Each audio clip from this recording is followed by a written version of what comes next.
শবে বরাত রাতের দিন বদনাশা মাজার এবং বাইজি মুস্তানের এত সুন্দর একটা ভিডিও আপনাদের সামনে উপস্থিত করতে পারবো কখনো আশা করিনি। আই হোপ চট্টগ্রামবাসী আসসালামু আলাইকুম, কেমন আছেন? আশা করি সকলেই ভালো আছেন। তো চলুন আজকে আপনাদেরকে সম্পূর্ণ ভিডিওর মাধ্যমে আমি শবে বরাত রাতের দিন কোথায় কোথায় কোন মাজারে গিয়েছি রাতে আর কোথায় ঘোরাফেরা করেছি সম্পূর্ণ ভিডিওর মাধ্যমে আজকে আপনাদেরকে দেখিয়ে দিব। তো চলুন ভিডিওটা শুরু করা যাক।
বাইজি মস্তান মাজারে আমি এই ছেলেটাকে দেখে পুরাই অবাক, আপনারা দেখলে অবাক হয়ে যাবেন। এই ছেলেটি দুই চোখে দেখতে পায় না এবং তার সাদা ব্যারাম রয়েছে, তো সবাই তাকে সাহায্যের হাত বাড়িয়ে দিয়েছে।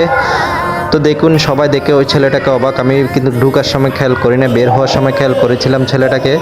তো আপনারা যদি কোনো সময় চান অবশ্যই এই ছেলেটাকে সাহায্য করবেন। দেখুন ছেলেটা খুবই অসহায় একটি ছেলে।